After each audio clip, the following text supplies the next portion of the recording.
Vatimpana est-elle Pasteur RATIANARIVO Rabarijaona. Ka iombavaka sy atopoko. Andriamanitra ray zanaka fanahy-masina mitera sy mankalaza mivonahitra anao izay tratra izao amaraina izao. Ianao tokoa no niahy sy ny tanterana sy ny alina mangina intsy na mbola nafana indray. Miaina tahaka ny tsy manan-tsiny ary ihany koa afaka miteny, afaka mandeha ary afaka mandre ny teninao. Atongolano ny sofina Tompo ka valio zahay fa milanao eny arovy ny fanahinay fa masina tokoa ianao Andriamanitra. Finjeo izay mpanomponao, izay matoky ianao. Endry Tompo Andriamanitra eo, mamindraha fo aminay fa ianao no hitarainanay mandrakariva. Ary dia amin'ity fotoana ity miangavy sy mitala noraka nabe famindramponao. Aidilo ny fanana masina mbo aminay fa ianao tokoa no hitarainanay mandrakariva. Dia ampifalio ny fanahiny mpanomponao fa ianao Tompo no ananganana ny fanahinay. Jesosy malalo dia ankehitriny diovy amin'ny rano saroby tokoa zahay mba afaka mifahotana sy ny tsy fahamarinana rehetra.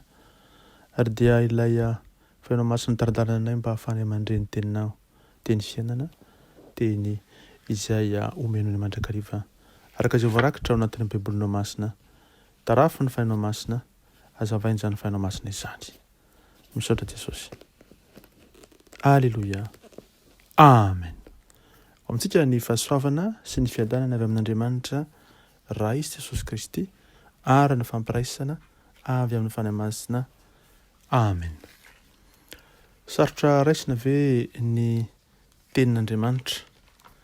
Sarotra raisina ve ny tenin'Andriamanitra? Izany no lohahevitra bandintsika amin'ity marina ity. Ary ny tenin'Andriamanitra izay raisintsika dia araka izay voasoratra ao amin'ny filazantsara araka ny Lioka 10:120. Luc 10:21. Rehefa hita izany dia vakiana amin'ny alalan'i Jesosy ilay tompony teny.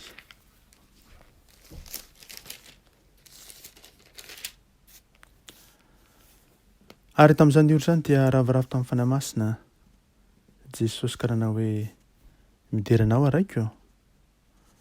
Tompony lanitra sy ny tany, fa efa nafeninao tamin'ny endritra sy ny manan-tsainy izany ka nasehonao tamin'ny zaza madinika eny raiko, fa izany no sitrakao.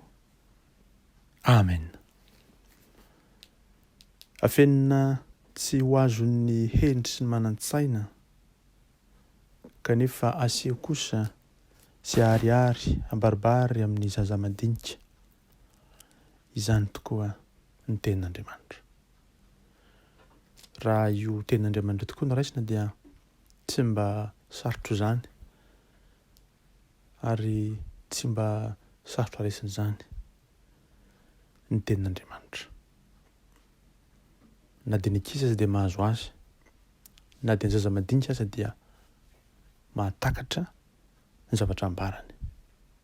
Fa izao kosa, arakaraka ny mahalehibe ny olona, mahendry azy sy manan-tsaina azy, dia mihasarotra aminy ny fandraisana ny tenin'Andriamanitra. Arakaraka ny fahaizana ara-toviny, arakaraka ny fahendrena izay azony eo nivon'izao tontolo izao dia fahadalana azy tokoa ny tenin'Andriamanitra. Nahoana ary no izany no mitranga? Ary inona no tokony tanterahintsika manoloana izany? Mazava loatra fa isika olombelona rehefa mialehibe, manan-tsaina sy manam-pahendrena, ivelan'Andriamanitra, tsindriana tsara, ivelan'Andriamanitra dia sarotra amintsika ny hatakatra ary lavitra amintsika ny tenin'Andriamanitra. Izay tsotra, mivantana ao am-po ary ihany koa milaza mazava ny fahamarinana tena izy tokoa. Noho izany tsotra ny antony rehefa miseho ho manam-pahaizana, manam-pahalalana sy miseho ho marina loatra araka ny tenin'Andriamanitra ihany, ny olombelona dia very ilay fahazavana tsy hita intsony ilay fahamarinana ary tsy azo ny tenin'Andriamanitra izay ambarany amintsika. Eny tokoa raha mamaky ny baiboly isika, baiboly izay misy aman'arivo ny pejy, dia mety ho sanganiana ihany. Anefa dia tsy maintsy mandray izany tsika ary mamaky izany. Ohatra mamaky toko iray isan'andro, ohatra mamaky andiny soratra masina vitsivitsy isan'andro, ary ao anatin'ny herintaona na herintaona sy tapany dia vita ny famakiana izany. Ary rehefa mamaky ilay tenin'Andriamanitra isika, mazava loatra fa tsy maintsy mila ny fahazavana avy amin'ny fanahy masina. Ary izany fanahy masina izany no mitsilo ao am-potsika lalina indrindra ny tian'Andriamanitra ambara amin'ny andiny soratra masina iray, amin'ny andalan-soratra masina iray, ary ny koa amin'ny toko iray na ny boky iray. Eo anatin'izany rehetra izany ary dia mandray ilay fahazavan'ny fanahy masina isika raha te hahazo ny tenin'Andriamanitra. Mila fotoana, mila toerana, mila fahazarana tsara, ary ny koa mila finiavana lehibe tsika hamaky izany tenin'Andriamanitra izany, ary koa hanao vaindohan-draharaha ny famakiana izany tenin'Andriamanitra izany.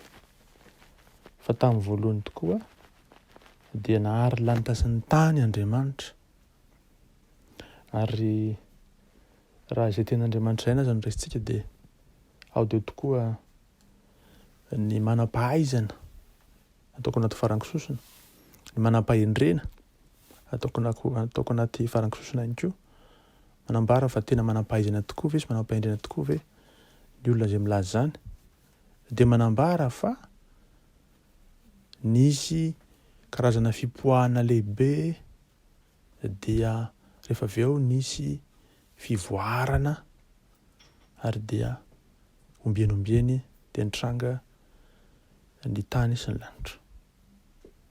Andriamanitra nahary azy tamin'ny voalohany, ary Andriamanitra tokoa dia manana ny fahamarinany, ary te hametraka izany fahamarinana izany, satria ny teniny dia marina, ny teniny no lala tokana ahafantarantsika koa ny marina. Rehefa naika milaza ny hoy isika hoe manam-pahaizana na manam-pahendrena, manambara fa nisy fivoarana teo amin'ny olombelona ihany koa, ka ningavany amin'ny rajako, karazana biby isan-karazany, dia indro fa lasa olombelona teo aoriana, dia tsy izay akory no fahamarinana ny tenin'Andriamanitra, fa Andriamanitra dia manambara mazava fa izy no nahary azy, ary fofona ny vavany no namelona azy. Manambara izany rehetra izany fa rehefa maka ny tenin'Andriamanitra isika dia mila ny fanazavan'ny fanahy masina, ary mila miverina tahaka ny zaza mba ahazoantsika izay tian'Andriamanitra ambaramarina tokoa, satria tsy mba homena ny hendry sy manan-tsaina ety amin'izao tontolo izao ny tenin'Andriamanitra, fa aseho miharihary kosa amin'ny zaza madinika. Ary mbola manamafy izany tokoa ny tompo rehefa milaza hoe fa ny fanjakan'Andriamanitra dia tahaka ny zaza, ary raha tsy miverina tahaka ny zaza isika dia tsy ho tafiditra mihitsy amin'ny fanjakan'Andriamanitra. Tsotra tanteraka tokoa ny tenin'Andriamanitra, ary mipaka ao am-po avy hatrany, noho izany ho an'izay olona mandeha amin'ny fahatsorana, midina sy manetry tena tahaka ny zaza no hahazo azy. Tianao ary ve ny handray ny tenin'Andriamanitra sy ahazo izay tian'Andriamanitra marina ambara? Tianao ve ny tena halala marina tokoa ny tian'Andriamanitra sy ny sitrapony ao anatin'ny baiboly? Dia manetry tena tahaka ny zaza ary raiso ny fanahy masina dia hipaka amponao ny Tenin'Andriamanitra ambara ary ny Jehova atonga anao andeha araka ny sitrapony sy araka ny fahendreny sy ny sain'Andriamanitra lalina tokoa izay omeny ho an'ny madinika, ho an'ny zaza madinika sy ho an'izay mitovy aminy. Iny anefa ny masina hiasa amintsika ka andehanantsika araka ny sitrapon'Andriamanitra. Andraisantsika ilay fany masina ary iverinantsika tahaka ny zaza isan'andro mba ahatonga antsika ho tafaray amin' Jesosy, amin'ny fany masina, amin'Andriamanitra iray, dia andeha araka ny sitraky ny fony eo amin'ny fiainantsika manontolo ho voninahitra anarany. Mareza matanja ny tompo amintsika amin'ny herin'ny faherezany sy amin'ny fanahiny izay mitadilalina antsika ho amin'ny marina rehetra. Amen. Ivavaka isika ravana. Tompo, lalina tokoa ny teninao ary anefa amin'ny fahatsorana no ahafahana midina ho amin'izany teninao lalina izany. Raha manakatra ny teninao tokoa ny sainay sy ny fonay dia tsy mahatakatra izany no vinanoviana raha maolombelonanay fotsiny ihany. Raha toka ny fananao masina kosa no mitaridalana anay dia fantatray miharihary fa azonay ny teninao ary hainay ny manatanteraka izany satria nomenao hery izay amialan'izany fananao masina izany. Noka amin'ity andro ity raha Jesosy dia mangataka ny fananao masina mandrakariva izahay. Eny avia fanay masina midina tena anatinay isan'andro mba ahafantaranay ny teninao. Andehananay araka ny sitrakao dia ho zary tena toerana tianao ametrahana ny teninao zahay. Zary olona izay te hanatanteraka ny sitrakao zahay ary olona izay manatanteraka ny sitrakao, manoa ny didinao, manatanteraka sy manefa izay sitraky ny fonao Andriamanitra ray. Mangataka famindramponao isan'andro satria marehareha amin'ny sainay ary miseho endry eo anatrehanao ka tsy mahatakatra sy tsy mahalala ilay sainao lalina sy ny sitraky ny fonao tokoa. Saotra no famindramponao mandrakariva Jesosy ary dia mangataka rehefa namasina itaradalana anay andehananay amin'ny marina rehetra. Raha mandinika tokoa ny teninao sy ny fitsipitsao izay anaty amin'ny alina mangina aza dia fantatray fa marina ny teninao. Ary raha mandalina izany amin'ny andro raha eo am-ponay sy eo amin'ny fananay dia fantatray fa ianao no Andriamanitra tsara sady mpanao tsara.